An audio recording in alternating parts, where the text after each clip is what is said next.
Welcome to PwC Pulse, a podcast to provide insights to help you solve today's business challenges. I'm Joe Atkinson, Vice Chair and Chief Products and Technology Officer at PwC, and I also have the privilege of co-chairing PwC's Executive AI Strategy Council. There's no question that generative AI is top of mind for executives. While it has the capabilities to transform businesses and the way we work, it's important to also think about the potential risks and how to implement it in a secure way that can build trust across your organization. Today, we'll dive into responsible AI, what it is, and why it's important. We want to focus on how business leaders can get the most out of their tech investment and get the most in a trusted and ethical way. To cover this important topic, I'm joined by leading AI experts and members of the National AI Advisory Committee to the President and the White House. Miriam Vogel, President and CEO of EqualAI, and Ramayya Krishnan, Dean of the Heinz College of Information Systems and Public Policy, and Director of the Block Center for Technology and Society at Carnegie Mellon University. Miriam and Krishnan, welcome to the podcast. Hi, Joe. Thank you again for the opportunity. Great to be here. Thanks, Joe. So before we dive in, we've got a couple rapid-fire questions just to get to know our guests a little bit better. So Miriam, let me start with you. Let's go with favorite vacation spots. Really, any time with family and friends is precious wherever. I would say, on the one hand, we grew up taking our daughters to the Cape. On the other hand, taking them on an adventure and having them see a new culture and a new place. We went to Costa Rica and Israel, and learning about exploring the world through their eyes is quite a gift. Love that. So let me turn it over to you, Krishnan. Favorite vacation spot? I'm going to pick up on the second part of Miriam's answer. We were in Norway, in Bergen, the fjords.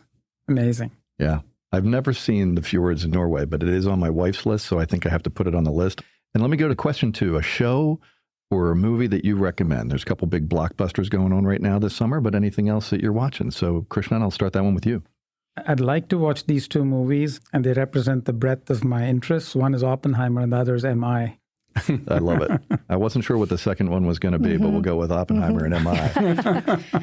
Miriam, what's a show or a movie that you would recommend to our listeners? I would say in this field, I think that Black Mirror is required watching, seeing how all these things can play out and how really life has followed entertainment and vice versa is very important. On the other hand, I would say one of my all-time favorites is The Wire. It gives you a sense of the complexity of each human and each person's role in the world and how different it is depending on where they sit and where they are in that moment. I'm surprised there are no Ted Lasso fans at the table. Love it. Okay. I love Ted Lasso. As long as Just there's joy. a couple. All right, well, that gets us warmed up now. I think it would just be helpful for our listeners to get a little bit more context about your roles and responsibilities. So if you don't mind, Krishnan, let me start with you.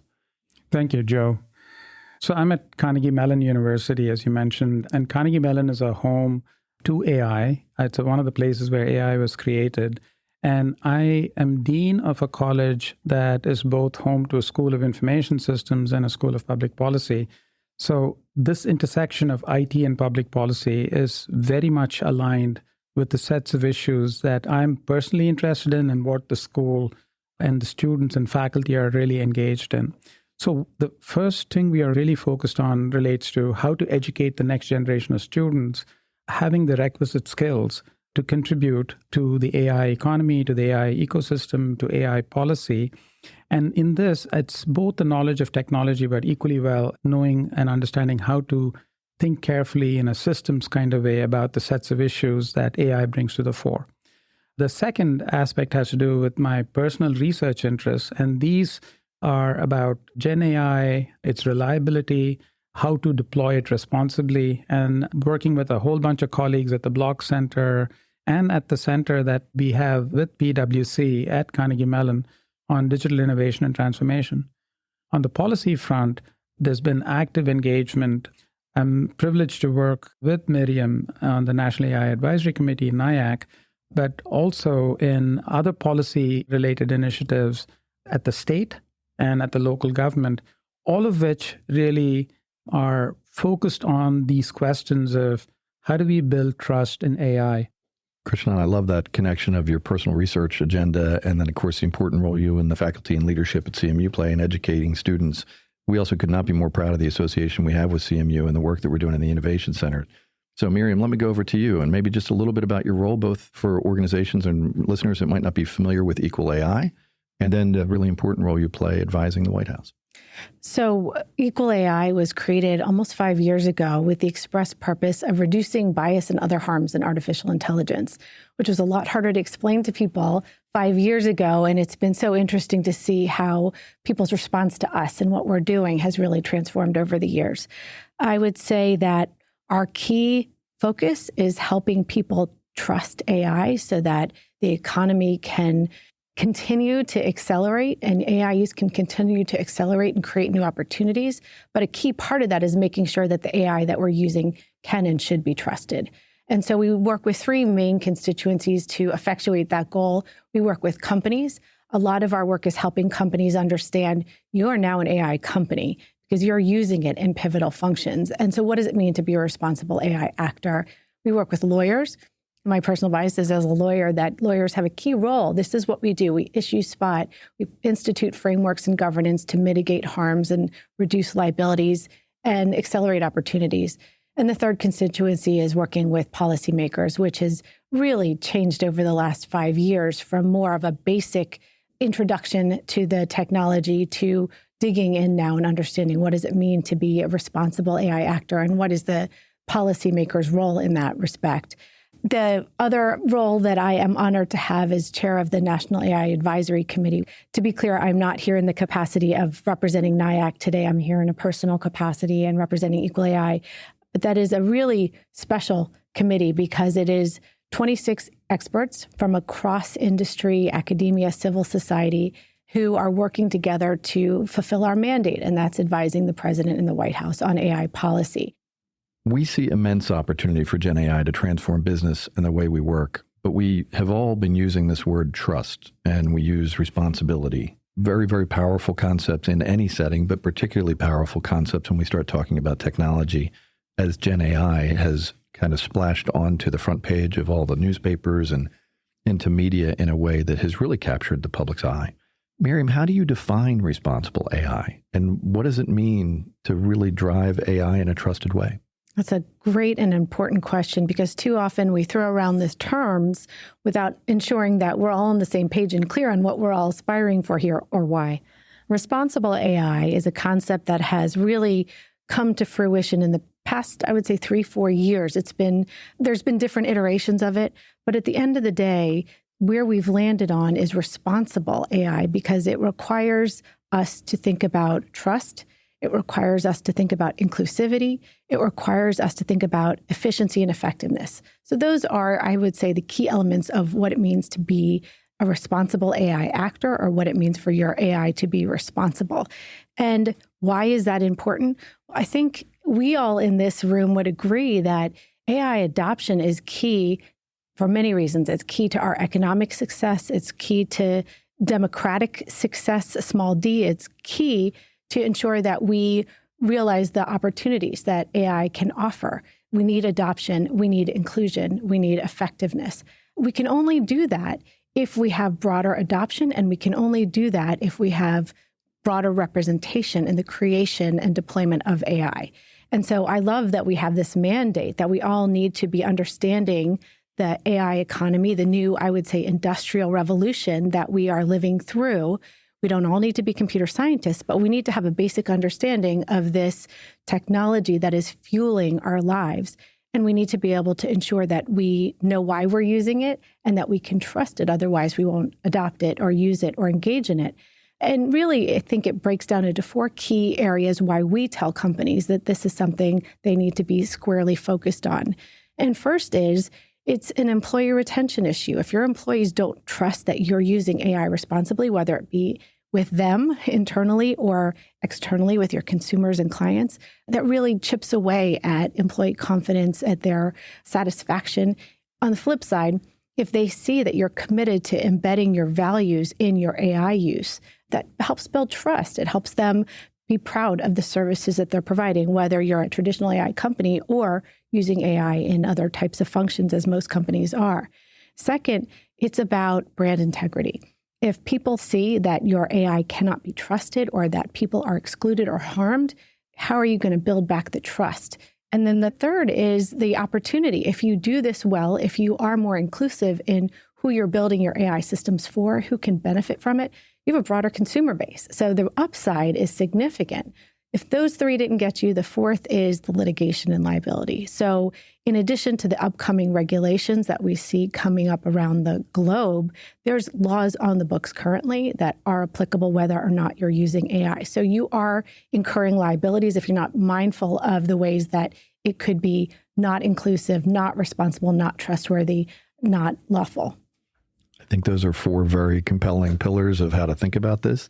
And I think it's just so important, the point that you make about reputation and trust. We all know how quickly that can be lost.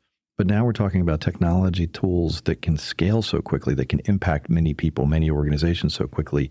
The challenge in some ways is multiplied by the power of the technology. Krishnan, I'm going to come back to you. When we spoke last time, we talked about the trust and success of AI depending on the inputs. Do you have the right data? How have the recent advancements that, again, may have taken a long time to come to fruition, but from the public's perspective and from a lot of executives' perspective, feel like it just happened? These recent advancements, they're pushing new boundaries for us in responsible AI. They're creating new challenges.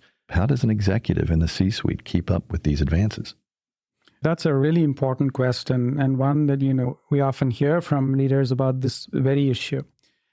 I think the question of trust in AI systems, I think the capacity to really understand how these AI systems do on a variety of metrics of interest. Miriam articulated a number of them from the viewpoint of efficiency, effectiveness, fairness, robustness, privacy, security. How do we take these high-level statements and convert them to implementable, actionable kinds of metrics? So in other words, what are the standards we need to evaluate these AI models against?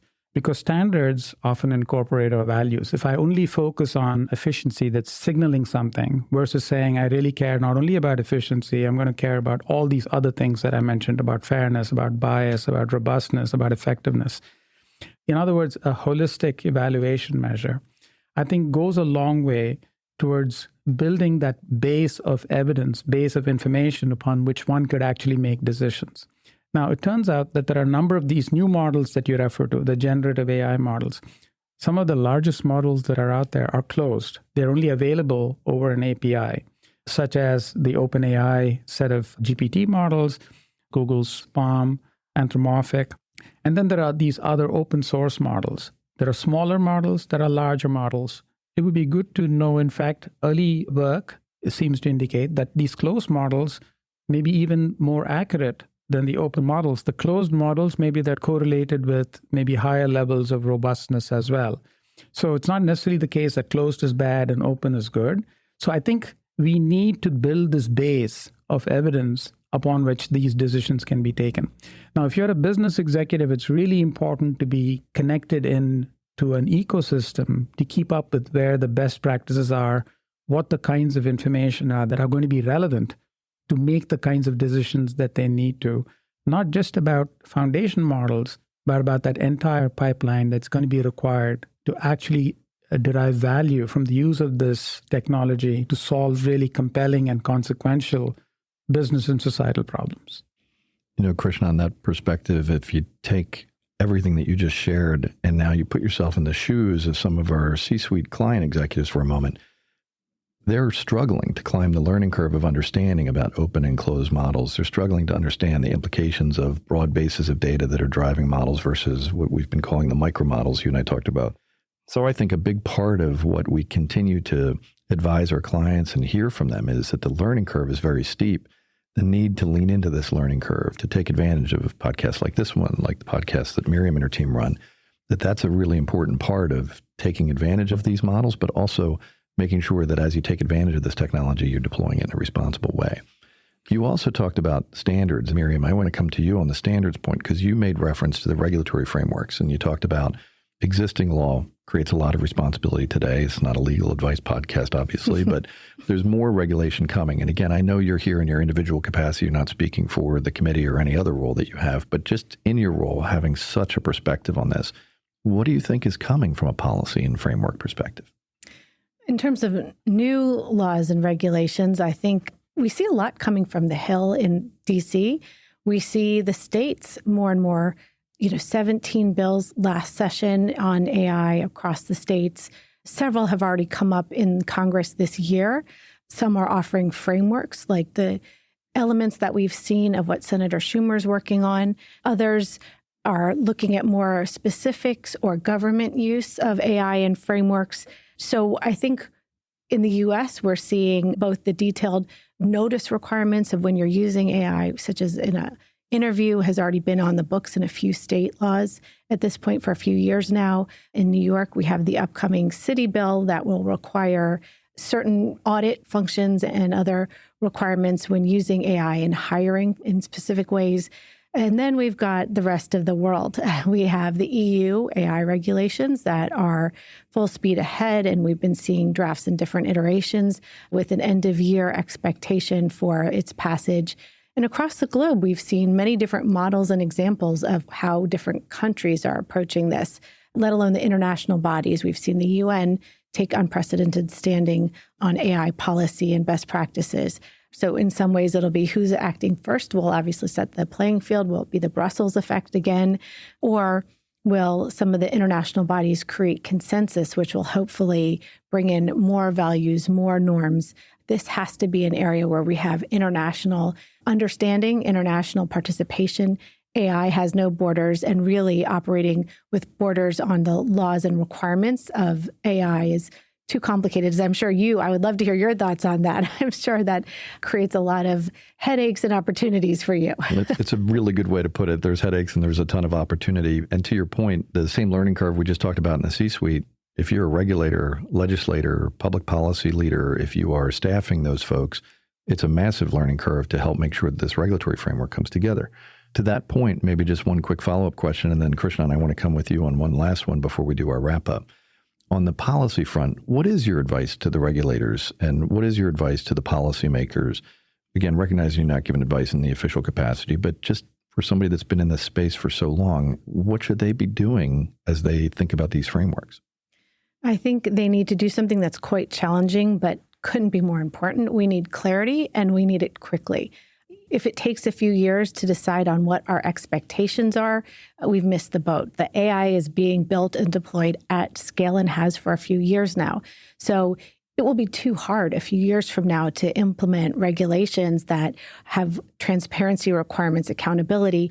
They need to be built in yesterday. So I think first and foremost, we need clarity on expectations. We also really need clarity on the liabilities. As I mentioned, there are many laws on the books currently, and many of those impact liabilities. We've been fortunate that several regulatory agencies have been clear about their expectation that their purview includes decisions that have been impacted by AI or not. It doesn't matter if AI has informed or guided your decision, you are equally liable. We've seen the FTC for several years now trying to clarify to anyone acting in this space that if you're making a claim about your AI, it better be accurate, otherwise it falls under their purview.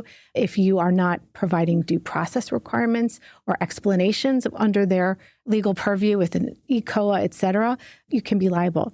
We've seen the EEOC and DOJ have historic joint statements 2 years in a row now, first saying, make sure that your AI is compliant with civil rights laws, including the Americans with Disability Act.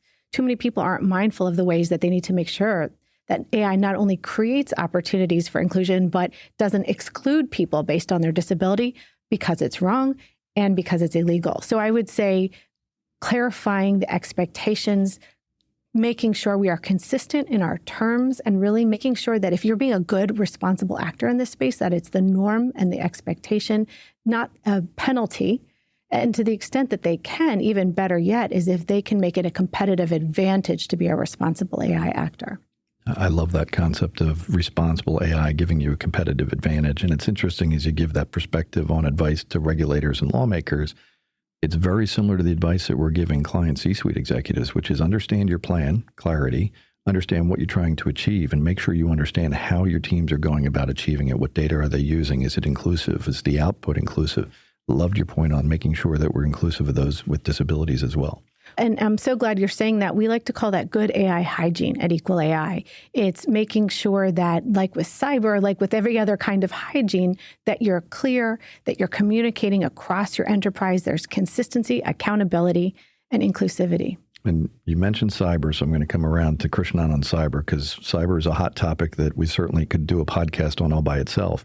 But one of the discussions that has been so prominent in the generative AI space specifically is an issue that you raised earlier, Krishnan, the difference between open tools and what I'll characterize as not only closed models, but closed tools.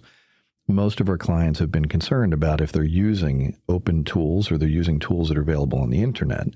The big worry, of course, is they're submitting data, offering prompts, getting outputs that are publicly available. And they may not be intuitively publicly available, but they are generating information that can help inform the models.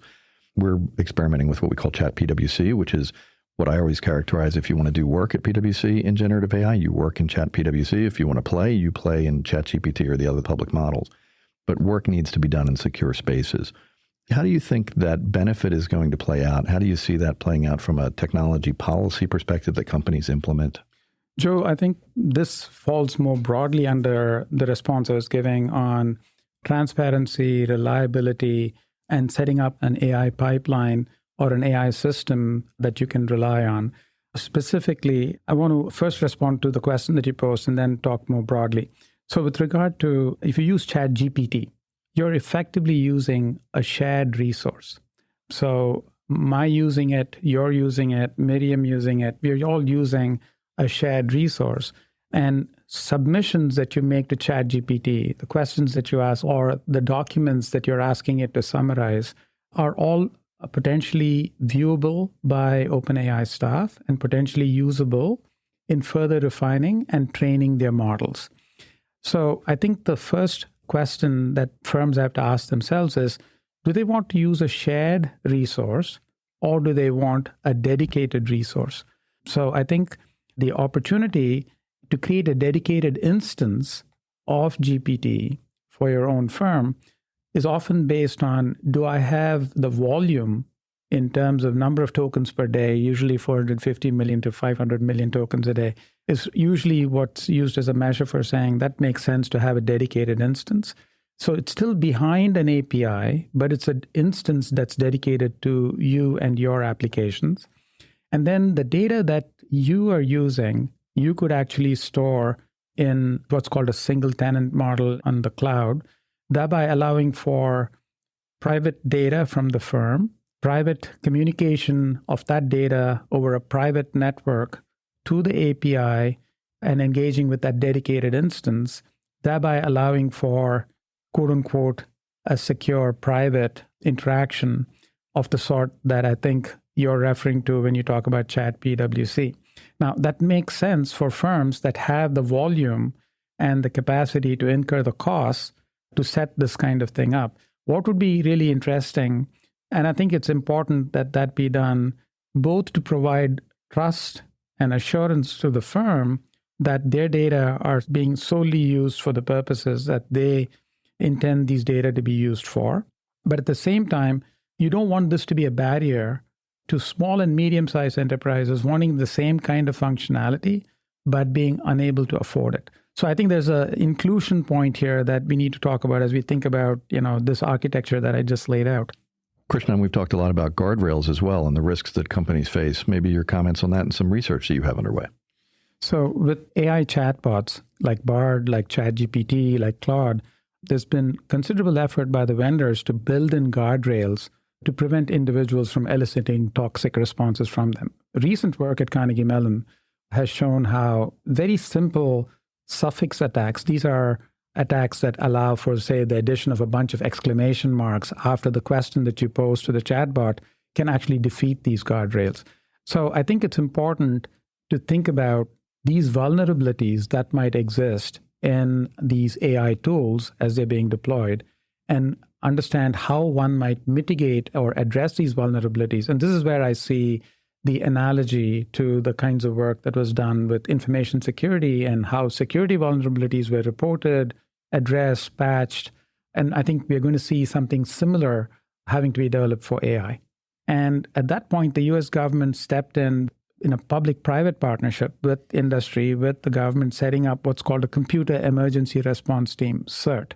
The idea would be that vulnerabilities would be reported to this Computer Emergency Response Team, and this database of vulnerabilities would be known, and vendors would then, quote-unquote, patch those vulnerabilities, and then organizations would implement those patches to create a more secure system, because we fundamentally have a technology where we can't predict all the kinds of potential attacks that might emerge. So we need this quick response capability.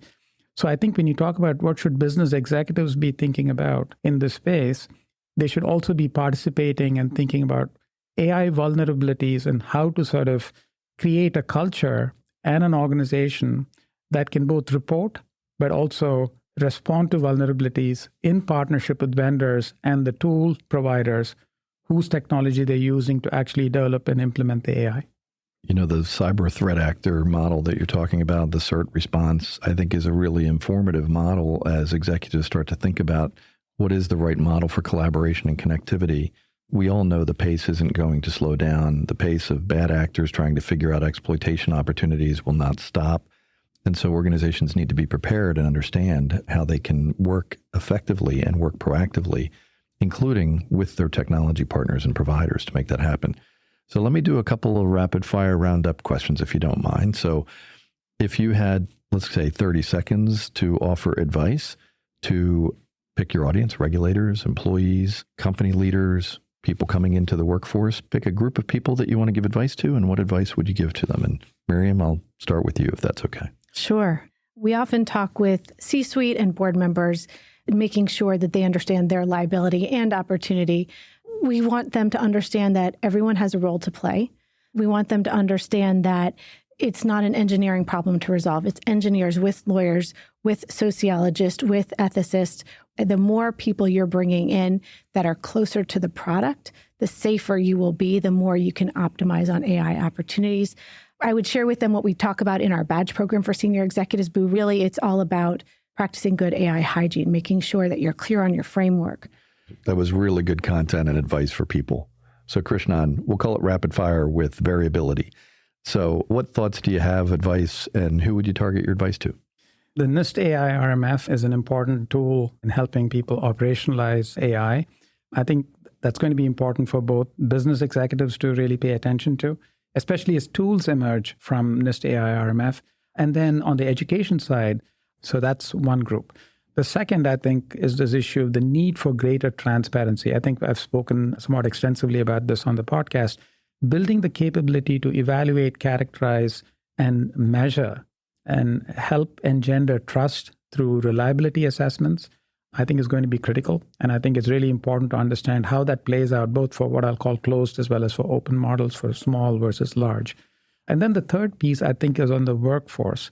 How does one think about building the capability, both nationally, but also within firms, about quickly upskilling, reskilling, repositioning, redeploying workers, and giving them the opportunity to acquire the skills in ways that are most meaningful to them and to the organizations that they work for to really add value. I love your last point. I think it's a great place for us to wrap. One of the things that we're very proud of at PwC is we have an opportunity to help a lot of people every year start their careers.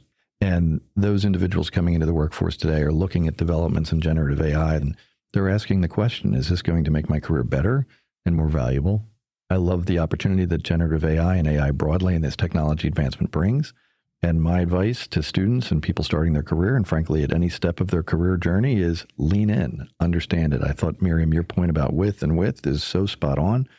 Learn from others, engage with others, get engaged in these topics, spend the time to understand, and you can not only advance yourself, you can advance the organizations that you're part of.